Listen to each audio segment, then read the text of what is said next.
მოგესალმებით თქვენ უყურებთ სდასუ ტივის საინფორმაციო გამოშვებას დღის მთავარ თემებს საბა ხვიჩია გაგაცნობთ. საქართველოს პრეზიდენტი სალომე ზურაბაშვილი საქართველოს დაზვერვის სამსახურს ესტუმრა და დაზვერვის სამსახურის უფროს დავით სუჯაშვილსა და სამსახურის თანამშრომლებს შეხვდა. საქართველოს პრეზიდენტი ადგილზე გაეცნო დაზვერვის სამსახურში მიმდინარე რეფორმასთან დაკავშირებულ საკითხებს, შეხვედრისას საუბარი შეეხო საქართველოს წინაშე მდგარ გამოწვევებს, რეგიონული უსაფრთხოების საკითხებსა და საქართველოს საგარეო ურთიერთობების მნიშვნელოვან ასპექტებს. საქართველოს პრემიერ-მინისტრი მამუკა ბახტაძე გურიას ეწვია. პრემიერ-მინისტრმა ჩოხატაურის მუნიციპალიტეტში ადგილობრივი მნიშვნელობის პუბიკის ციხე ზემოსურების დამაკავშირებელი გზის 6.5 კილომეტრიანი მონაკვეთის სარეაბილიტაციო სამუშაოები დაათვალიერა. მთავრობის მეთაურმა მშენებლებისგან მიიღო ინფორმაცია სამუშაოების მიმდინარეობის შესახებ. პროექტი, რომლის ღირებულებაც 2.5 მილიონ ლარს აღემატება, სამშენებლო სამუშაოებს, რომელზეც 38 ადამიანია დასაქმებული, საავტომობილო გზების დეპარტამენტი ახორციელებს. სამუშაოების მიმდინარეობას მამუკა ბახტაძე ვიცე-პრემიერთან, რეგიონული განვითარებისა და ინფრასტრუქტურის მინისტრმა იაცკიტიშვილთან და გურიის რეგიონში სახელმწიფო რწმუნებულ ზურა ნასარაიასთან ერთად გაეცნო.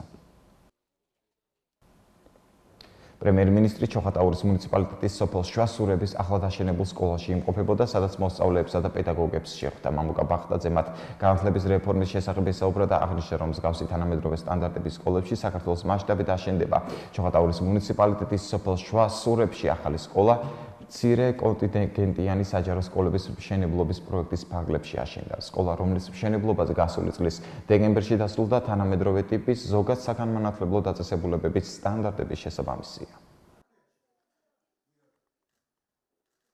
ჩვენ გურიაში ვახორციელებთ მნიშვნელოვან ინფრასტრუქტურულ პროექტებს. დღეს მე გავეცანი გზის მშენებლობის პროცესს ხეობაში. კარგია, რომ ვადაზე ადრე მივდივართ, ამასთან ერთად მივიღე გადაწყვეტილება, რომ მომავალ წელს, რაც იყო გასაკეთებელი, წელს გადმოვწევთ ამ პროექტს, ვინაიდან სამშენებლო სამუშაოები მიმდინარეობს კარგი ტემპით. ჩვენ ამასთან ერთად გავეცნობით იმ ინფრასტრუქტურულ პროექტებს, რომელიც გვაქვს განათლების სექტორში. მოგეხსენებათ, რომ განათლების რეფორმა და ინვესტიციები განათლებაში არის ჩემი მთავრობის მთავარი პრიორიტეტი. გურიაში რამდენიმე ახალი სკოლა შენდება, ამასთან ერთად არის რესურსი გამოთავისუფლებული იმისთვის, რომ გავაორმაგოთ ჩვენ ახალი სკოლების მშენებლობა გურიაში, ისევე როგორც საბავშვო ბაღების. ამასთან ერთად ჩემი ინტერესის საგანი არის ინტერნეტიზაციის პროექტი. გურიაში ჩვენ გვაქვს ადგილები, სადაც პრობლემა არის და ბუნებრივია სკოლების და ბაღების განვითარების პარალელურად სურვილი არის, რომ ინტერნეტიზაციის პროცესს დავაჩქაროთ. ჩოხატაურის შემდეგ პრემიერი ოზურგეთის სოფელ დვაბუსს ეწვია, სადაც სახელმწიფო პროგრამის აწარმოე საქართველოში ფარგლებში დაფინანსებული ასფალტის კარხანა ნიუ-რუად დაათვალიერა. მთავრობის მეთაურმა საწარმოო პროცესის შესახებ ინფორმაცია ქარხნის ხელმძღვანელობისგან მიიღო. ქარხანაში, რომლის საინვესტიციო ღირებულება 10 მილიონი ლარია, 54 ადამიანია დასაქმებული. ნიუ-რუადის ასფალტ-ბეტონის ქარხანა კავკასიაში ერთ-ერთი უნიკალური საწარმოო და აღჭურვილია ევროპული სტანდარტების უაღრესი გერმანული დანადგარებით. ოზურგეთის მუნიციპალიტეტის დაბა ნასაკირალში 600-მდე მოსწავლეზე გათვლილი ახალი სკოლა აშენდება. ამის შესახებ საქართველოს პრემიერ-მინისტრმა მამუკა ბახტაძემ სკოლის მოსწავლეებსა და პედაგოგებთან შეხვედრისას განაცხადა. პრემიერმა ვიცე-პრემიერმა იაცკიტიშვილს ახალი სკოლის მაქსიმალურად მოკლე ვადებში დაპროექტება და მშენებლობის წელსვე დაწყება დაავალა. ძველი სკოლის ტერიტორიებზე კი ახალგაზრდული ცენტრი მოეწყობა. მამუკა ბახტაძე სკოლის მიმდებარე ტერიტორიაზე შეკრებილ მოსახლეობასაც გაესაუბრა და მათი საჭიროებების შესახებ ინფორმაცია მოისმინა. ადგილობრივებმა ძირითად პრობლემად გააზიფიცირა და ინტერნეტიზაცია დაასახელეს, რაც მთავრობის მეთაურის დავალებით უმოკლეს ვადებში უნდა გადაიჭრას. წელს გავაორმაგეთ და კიდევ პრაქტიკულად ორნახევარჯერ გავზარდეთ სკოლების ინფრასტრუქტურის დაფინანსება. მხოლოდ გურიაში ინფრასტრუქტურის სამინისტროს პროექტებიდან გამომდინარე, რაც გვაქვს, ეს არის 7 ახალი სკოლის მშენებლობა და 9 სკოლის კაპიტალური რეაბილიტაცია. გარდა ამისა, მთელი ქვეყნის მასშტაბით გვაქვს კიდევ დამატებით 40 მილიონი ლარი გამოყოფილი ადგილობრივი მუნიციპალიტეტებისთვის, რომლებიც უშუალოდ მცირე სარეაბილიტაციო სამუშაოებს ახორციელებენ, რაც ასევე, რა თქმა უნდა, გურიის მუნიციპალიტეტშიც არის. გურიაში ასევე გვაქვს სამი საბავშვო, ახალი საბავშვო ბაღის მშენებლობა და ასევე რეგიონული განვითარების ფონდიდან ფინანსდება კიდევ სხვადასხვა ბაღების სარემონტო სამუშაოები.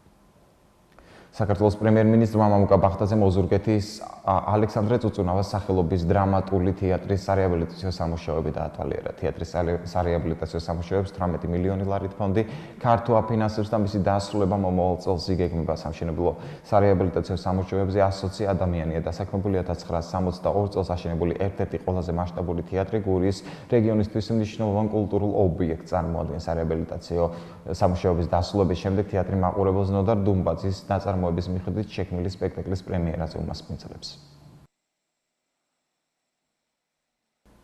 საქართველოს პრემიერ-მინისტრი ოზურგეთში პროფესიულ კოლეჯ ჰორიზონტშიც იმყოფებოდა. მამუკა ბახტაძემ დეტალური ინფორმაცია მოისმინა იმ პროფესიების შესახებ, რომელთა დაუფლებას სასწავლებელი ახალგაზრდებს სთავაზობს. სახელმწიფო პროფესიული საგანმანათლებლო დაწესებულება ჰორიზონტი ტურიზმის, სოფლის მეურნეობის, მომსახურების სფეროს და საინჟინრო მიმართულების 18 პროფესიულ საგანმანათლებლო პროგრამას ახორციელებს. პროფესიული კოლეჯის დირექტორის ინფორმაციით 2017-2018 წლებში სასწავლებელს 951 კურსი დამთავრებული ჰყავდა, რომელთა დაახლოებით 80% უკვე დასაქმებულია.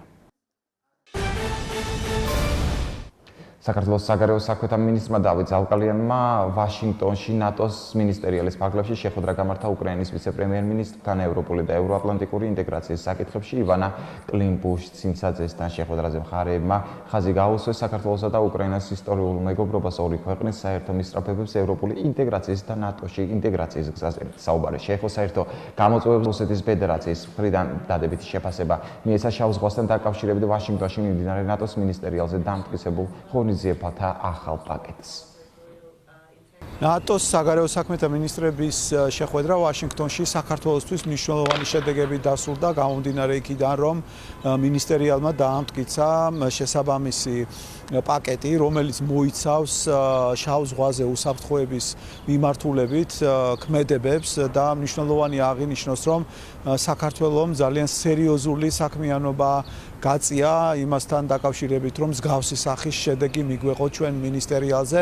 მთელი წინა პერიოდის განმავლობაში აქტიურად მუშაობდით ნატოელ პარტნიორებთან, ჩატარდა არაერთი ორმხრივი შეხვედრა, როგორც ნატოს გენერალურ მდივანთან, ისე პარტნიორ ქვეყნებთან, წევრ ქვეყნებთან და რაც საბოლოოდ გამოიხადა კიდევაც იმ მიღებულ შედეგებში პაკეტი, რომელიც საუბრობს თანამშრომლობის გაძლიერებაზე შავ ზღვაზე, გულისხმობს უფრო მეტ საზღვაო გემების ვიზიტს, გულისხმობს ინფორმაციის გაცვლას, გულისხმობს პერსონალის მომზადებას ნატოს სტანდარტებთან შესაბამისობაში და ასევე ნატო თვისობრივად გაზრდის მის ყოფნას შავი ზღვის აკვატორიაში და შავი ზღვის რეგიონში, რაც კიდევ უფრო დამატებით შესაძლებლობებს და გარანტიას ქმნის შავი ზღვის უსაფრთხოების კონტექსტში.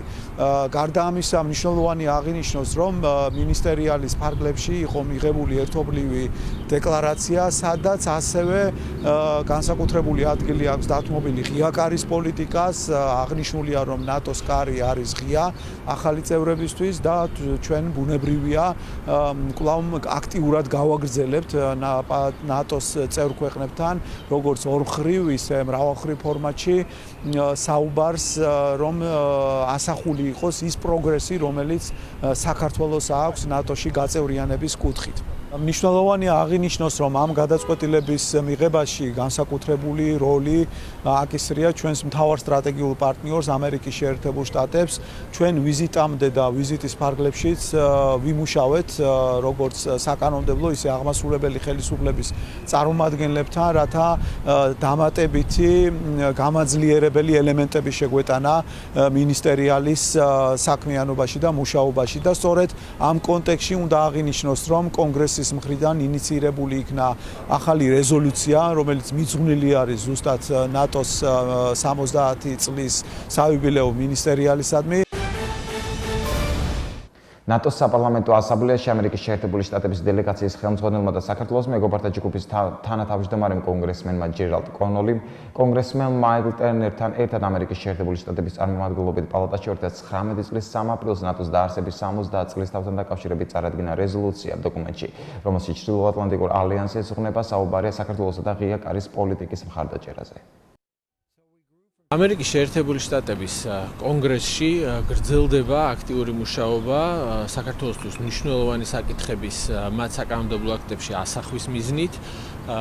დღეს მოხდა ინიცირება კიდევ ერთი რეზოლუციისა, რომელიც მიეძღვნა ნატოს 70 წლის თავს და წარმომადგენელთა პალატაში ინიცირებულ რეზოლუციაში საქართველოსთვის ძალიან მნიშვნელოვანი ასპექტები აღნიშნული, კერძოდ საუბარია ერთის მხრივ ღია კარის პოლიტიკის შენარჩუნების მნიშვნელობაზე, განსაკუთრებით ისეთ სახელმწიფოებთან მიმართებაში, რომლებიც ხელს უწყობენ ევროპაში სტაბილურობის განვითარებას, დემოკრატიულ განვითარებას, ასევე მეორეს მხრივ საუბარია კონკრეტულად საქართველოზე, იმ კონტექსტში, რომ საქართველოს ტერიტორიული მთლიანობა არის დარღვეული რუსეთის ფედერაციის მიერ და ნატო უნდა იყოს ერთიანი მსგავს გამოწვევებთან გამკლავების თვალსაზრისით. 1999 წლის 9 აპრილის მოვლენებიდან 30 წელი გავიდა. ამ მნიშვნელოვან თარიღთან დაკავშირებით იუსტიციის სამინისტროს სახელმწიფო სერვისების განვითარების სააგენტომ კვირეული დაიწყო, რომელიც კამპანიის მადლობა თავისუფლებისთვის ფარგლებში ხორციელდება. სააგენტომ ვიდეორგოლი მოამზადა, რომელიც 9 აპრილის მოვლენების მონაწილეებსა და 21 დაღუპულს ეძღვნება რგოლში სიმბოლურად ნაჩვენები 21 მნიშვნელოვანი ისტორიული თარიღის, რომელსაც ქვეყნის დამოუკიდებლობა და განვითარება უკავშირდება. 1999 წლის 9 აპრილს რუსული ჯარის მიერ თბილისში 21 ადამიანის მკვლელობამ საყოველთაო დაუმორჩილებლობა გამოიწვია, რაც საბოლოოდ 1991 წლის 9 აპრილს საქართველოს დამოუკიდებლობის აღდგენით დასრულდა. დაღუპული 21 ადამიანი და 5 რეგიონიდან იყო. სააგენტოს წარმომადგენლები კვირეულის ფარგლებში სწორედ ამ 5 რეგიონს ეწევიან და ადგილობრივ მოსახლეობასთან და ახალგაზრდებთან საინფორმაციო შეხვედრებს გამართავენ. კვირეულის მიზანია 9 აპრილს დაღუპული 21 ადამიანის მიმართ მადლიერების გამოხატვა, მათი ხსოვნისა და ოჯახების წევრებისათვის პატივის მიგება, ასევე ახალგაზრდების ცნობიერების ამაღლება ამ მოვლენებთან დაკავშირებით. პარლამენტმა პლენარულ სხდომაზე ყობა გვენეტაძეს TBC ბანკთან დაკავშირებით ეროვნული ბანკის მიერ მიღებული გადაწყვეტილებებისა და საცალო დაკრედიტების რეგულაციების შესახებ მოусმინა. ეროვნული ბანკის პრეზიდენტმა ფიზიკური პირების საცალო დაკრედიტების მიმართულებით განხორციელებულ რეგულაციებზე საუბრისას განაცხადა, რომ მოსახლეობის გარკვეული ნაწილისთვის რეგულაციებს მოკლებადიან პერიოდში ვერ ექნებოდა პოზიტიური გავლენა. ეროვნული ბანკის პრეზიდენტის განცხადებით, სამწუხაროდ საზოგადოებაში ხშირად ვრცელდება არასწორი ინფორმაცია, რომ არაფორმალურ სექტორში მომუშავე პირებს გზავნილების მიმღებებს და უცხოეთში მყოფ ჩვენ მოქალაქეებს სისხლზე წვდომა მნიშვნელოვნად შეეზღუდათ, რაც სიმართლეს არ შეესაბამება. ეროვნული ბანკის პრეზიდენტმა იპოთეკური დაკრედიტების ახალი სტანდარტების შემოღების მიზეზები ახსნა. მისი განმარტებით, იპოთეკური სესხები, განსაკუთრებით უცხოური ვალუტით გაცემული იპოთეკური სესხები მოსახლეობის შემოსავლებთან შედარებით გაცილებით სწრაფად იზრდება და ბოლო 2 წლის მანძილზე საშუალო წლიური ზრდის ტემპი 30%-ს აღემატება, რაც ძალიან მაღალია. ეროვნული ბანკის პრეზიდენტმა აღნიშნა, რომ გატარებულმა ცვლილებებმა გარკვეული შედეგი უკვე გამოიღო და სახეზეა იპოთეკური სესხების პორტფელის ხარისხის გაუმჯობესება, რაც კარგად ჩანს სესხის მომსახურების შემცირებულ კოეფიციენტში. ეროვნული ბანკის პრეზიდენტმა, როგორც ეს სხდომის დღის წესრიგის მიხედვით იყო განსაზღვრული, TBC ბანკთან დაკავშირებით ეროვნული ბანკის მიერ მიღებულ გადაწყვეტილებებზე ისაუბრა. მისივე თქმით, ბანკის დამფუძნებელი ადმინისტრატორების ბიზნესებთან დაკავშირებული ინტერესების კონფლიქტის შემთხვევის გამო ბოლო წლებში ეროვნულ ბანკს არაერთხელ მოუწია ზომების მიღება. ყობა გვენეტაძემ განაცხადა, რომ ეროვნული ბანკი TBC ბანკს არსებული რისკების შესახებ ჯერ კიდევ 1 წლის წინ აფრთხილებდა. მისივე თქმით, ეროვნული ბანკის საზედამხედველო გადაწყვეტილებები გასაჩივრებას ექვემდებარება. TBC ბანკისა და ახალი საბანკო რეგულაციების თაობაზე ეროვნული ბანკის პრეზიდენტის ყობა გვენეტაძის მოსმენა მომდევნო სასესიო კვირაში გაგრძელდება. ყობა გვენეტაძე პარლამენტში მისვლა 16 აპრილს პლენარულ სხდომაზე მოუწევს. აღნიშნულ საკითხებზე გვენეტაძის მოსმენას მთელი სასესიო დღე დაეთმო, თუმცა პარლამენტმა რეგლამენტით დადგენილი პროცედურა ვერ დაასრულა. უფრო კონკრეტულად, ფრაქციებმა და უმრავლესობამ სიტყვით გამოსვლები ვერ მოასწროს. სწორედ ფრაქციებისა და უმრავლესობის ფორმატებში ყობა გვენეტაძის მოხსენებაზე საპასუხო გამოსვლებით დაიწყება 16 აპრილის პარლამენტის პლენარული სხდომა. განათლების, მეცნიერების, კულტურის კომიტეტის თავმჯდომარის მარიამ ჯაშის განცხადებით, სკოლებში საგამოშვებო გამოცდების გაუქმების შესახებ კანონის საბოლოო კენჭისყრა 16 აპრილს დასრულდება. ამის შესახებ მან Facebook-ის საკუთარ გვერდზე დაწერა, კენჭისყრა 5 აპრილის სხდომაზე უნდა გამართულიყო, თუმცა პროცედურა გადაიდო. საკანონმდებლო ინიციატივის ჩაგდებას მარიამ ჯაში ტექნიკურ პრობლემებს უწოდებს და პირობას დებს, რომ საატესტატო გამოცდები მე-11 და მე-12 კლასის მოსწავლეებისთვის არ ჩატარდება. ცენტრალიზებულად დარჩება მხოლოდ ერთიანი ეროვნული გამოცდები, როგორც უმაღლეს საფეხურზე სწავლის გაგრძელების საფუძველი წერს მარიამ ჯაში. შინაგან საქმეთა მინისტრი დაცვის პოლიციას ეწვია სისტემური განახლების ფარგლებში მიმდინარე და დასრულებული პროექტები დაათვალიერა, სამომავლო გეგმებს გაეცნო და თანამშრომლებს გაესაუბრა. გიორგი გახარიამ დაცვის პოლიციის დეპარტამენტის განახლებული ავტოპარკი დაათვალიერა. შინაგან საქმეთა მინისტრმა საპოლიციო ინფრასტრუქტურის განახლების პროექტის ფარგლებში უკვე დასრულებული მონაცემთა დამუშავების ცენტრი დაათვალიერა, რომელიც დაცული ობიექტებიდან განგაშის ოპერატიულად მიღების და რეაგირებისთვის ყველა შესაბამის სტანდარტს აკმაყოფილებს. Ვესტუმრეთ დაცვის პოლიციას, რათა გაგვიხილა სისტემური განახლების ფარგლებში ის რეფორმები, რომლებიც სტარდება ამ დეპარტამენტში. სხვათა შორის დაცვის პოლიცია არის შინაგან საქმეთა სამინისტროს ერთ-ერთი უმსხვილესი ქვედანაყოფი, რომელსაც აქვს კრიტიკულად მნიშვნელოვანი ფუნქციები, სხვადასხვა ინფრასტრუქტურული ობიექტების, კრიტიკული ინფრასტრუქტურული ობიექტების დაცვის და სხვა მრავალი ფუნქცია გააჩნია. ჩვენ დავაფიქსირეთ 2018 წელს ჩატარებული შრომის შედეგები, ვნახეთ რა მოხდა როგორც შინაარსობრივ ნაწილში და ინფრასტრუქტურულ ნაწილში, განახლდა თითქმის სრულად დაცვის პოლიციის ავტოპარკი, ასევე შეიქმნა ახალი კოლ-ცენტრი, სრულად ახალ პრინციპებზე დაფუძნდა მომსახურეობა მოქალაქეების და იურიდიული კომპანიების, რომელსაც უწევს დაცვის პოლიცია და რაც ყველაზე მთავარია, განვიხილეთ ის გეგმები, რომლებიც მისცემს საშუალებას დაცვის პოლიციას 2019 წლის განმავლობაში ჩამოყალიბდეს როგორც შინაგან საქმეთა სამინისტროს სტრუქტურაში არსებული ერთ-ერთი ყველაზე ეფექტური ქვედანაყოფი.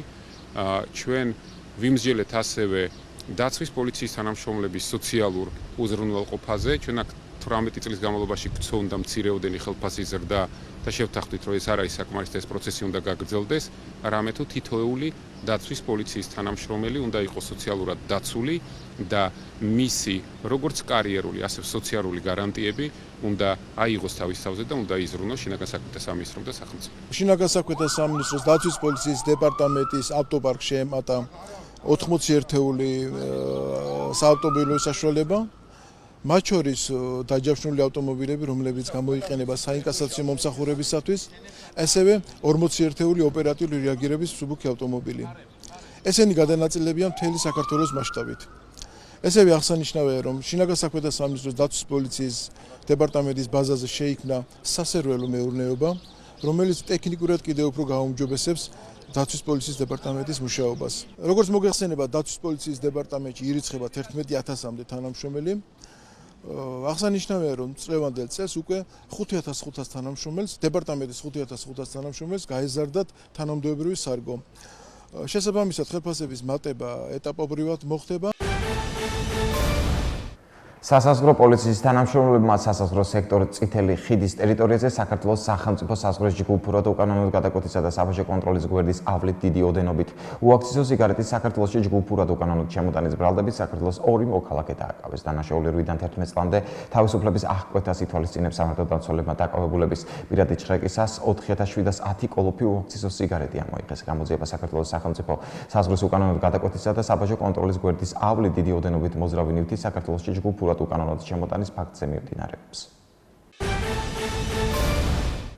საქართველოს თავდაცვის სამინისტროს ნატოსა და ევროკავშირის შესახებ საინფორმაციო ცენტრის ორგანიზებით ვაზიანის მეოთხე მექანიზირებულ ბრიგადაში საინფორმაციო კუთხე გაიხსნა. ღონისძიება ნატოს 70 წლის იუბილეის ფარგლებში გაიმართა და შეხვედრას თავდაცვის ძალების აღმოსავლეთ სარდლობის სარდალი და საინფორმაციო ცენტრის დირექტორის მოადგილე დაესწრნენ. ვაზიანის მეოთხე მექანიზირებულ ბრიგადაში ნატოს და ევროკავშირის შესახებ საინფორმაციო კუთხის მოწყობა თავდაცვის ძალებში ცნობიერების ამაღლების გაზრდას ემსახურება. მოგვიანებით თავდაცვის აკადემიის იუნკერებისთვის ნატოს საქართველოს ურთიერთობებზე საჯარო ლექცია გაიმართა. რაზე იუნკერებმა საქართველოს და ნატოსთან თანამშრომლობასა და ინტეგრაციის პროცესის მნიშვნელობაზე მიიღეს ინფორმაცია. ნატოს 70 წლის იუბილეასთან დაკავშირებით საინფორმაციო კუთხეები წლის ბოლომდე ყველა ბრიგადაში გაიხსნება. თავდაცვის ძალების აღმოსავლეთ სარდლობაში გამოცხადებული არის ნატოს კვირეული, რის ფარგლებშიც დღეს მეოთხე მექანიზირებულ ბრიგადაში გაიხსნა ნატოსა და ევროკავშირის საინფორმაციო კუთხე. ანალოგიური კუთხეები გაიხსნა მე-12 ბატალიონში და აღმოსავლეთის სარდლობის შტაბში. თვის ბოლომდე იგეგმება, რომ ყველა ბრიგადაში, ყველა ქვეყანაში გაიხსნას ანალოგიური კუთხეები, რაც ჩვენ საშუალებას მოგცემს, რომ ჩვენი პირადი შემადგენლობის ცნობადო ამაღლოთ ამ ორგანიზაციების მიმართ. გავამაღლოთ ასევე ის ცნობადობა, თუ როგორ და რა გზა გაიარა საქართველოს როგორც ასპირანტი ქვეყანა და რა გზა უნდა განვლოს იმისათვის, რომ გახდეს სრულფასოვანი წევრი ამ ორგანიზაციების. დღეს ჩატარდება მეოთხე მექანიზირებულ ბრიგადაში სემინარი, სადაც იქნება ინფორმაცია მიწოდებული ნატოს საქართველოს ურთიერთობის შესახებ და მთლიანად იმ პერსპექტივის შესახებ, რაც ნატოს ახავს რეგიონში და საქართველოს მიმართ. ნატოს დაარსების დღის აღსანიშნავად, თავდაცვის სამინისტროსთან ერთად ნატოსა და ევროკავშირის შესახებ საინფორმაციო ცენტრის ინიციატივით ვაზიანის სამხედრო ბრიგადაში გავხსენით ნატოსა და ევროკავშირის შესახებ საინფორმაციო კუთხე.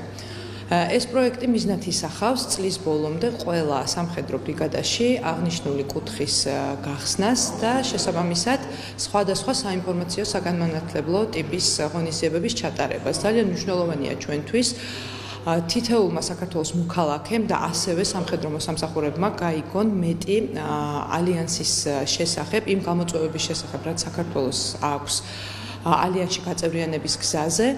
და ვაპირებთ წლის ბოლომდე, როგორც მოგახსენეთ, ყველა ბრიგადაში მსგავსი ტიპის ღონისძიების ჩატარებას. ძალიან დიდი მადლობა მინდა გადავხადო თავდაცვის სამინისტროს გვერდში დგომისთვის და ჩვენ მზად ვართ მხარი დაუჭიროთ მომავალშიც მსგავს პროექტებს.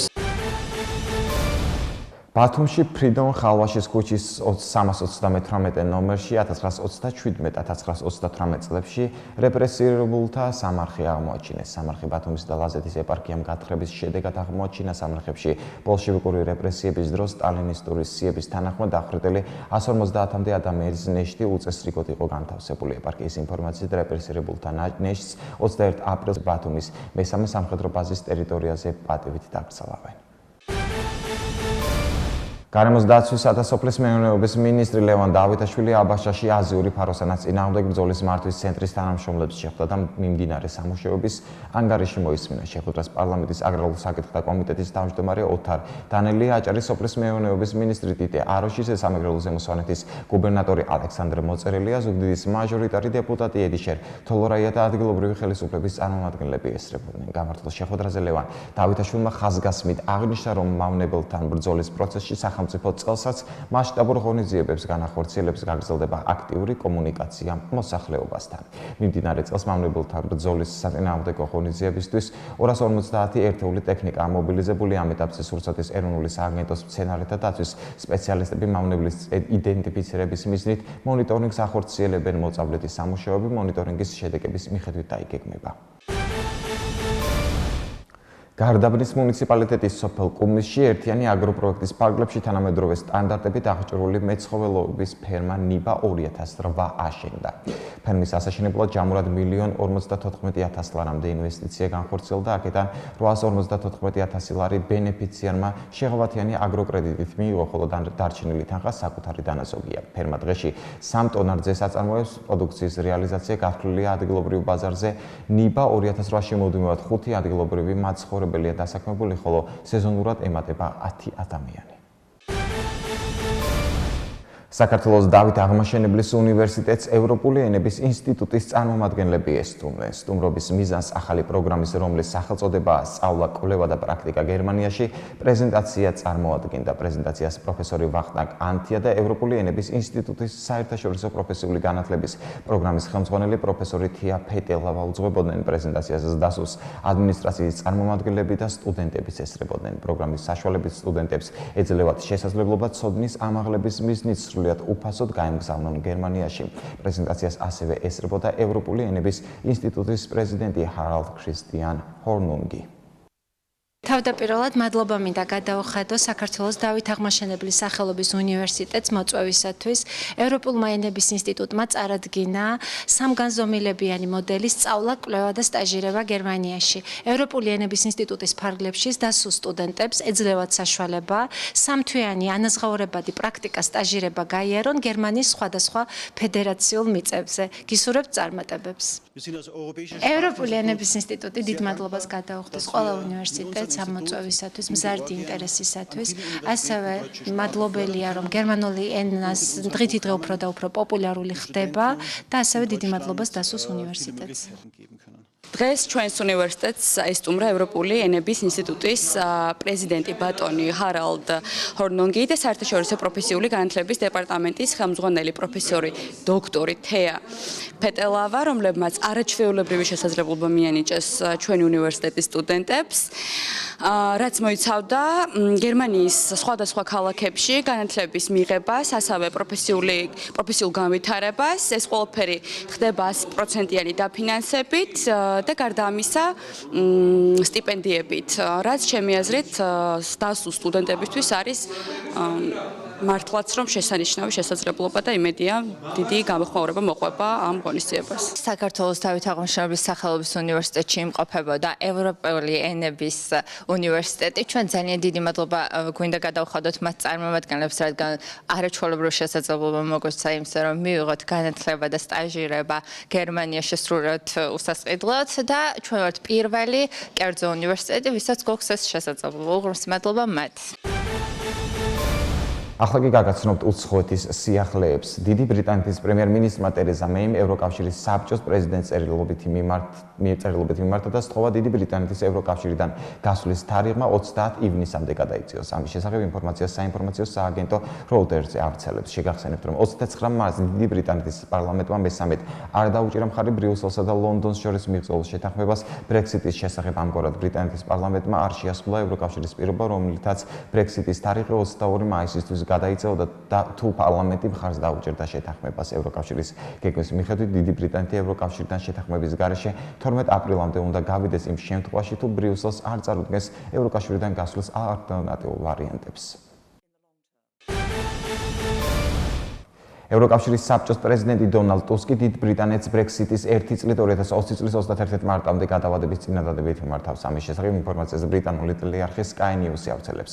დონალდ ტუსკმა ევროკავშირის ოფიციალურ პირებთან საუბრისას განაცხადა, რომ იმ სიტუაციაში, როდესაც ბრიტანეთის პარლამენტი ლონდონსა და ბრიუსელს შორის მიღწეულ შეთანხმებას არ ამტკიცებს, კონკრეტული გამოსავალი იქნება დიდი ბრიტანეთის ევროკავშირიდან გასვლის 1 წლით გადავადება. მისივე თქმით, იმ შემთხვევაში, თუ ბრიტანეთის პარლამენტი Brexit-ის შესახებ შეთანხმებას დაამტკიცებს, დიდი ბრიტანეთის ევროკავშირიდან გასვლა უფრო ადრეც შეიძლება მოხდეს.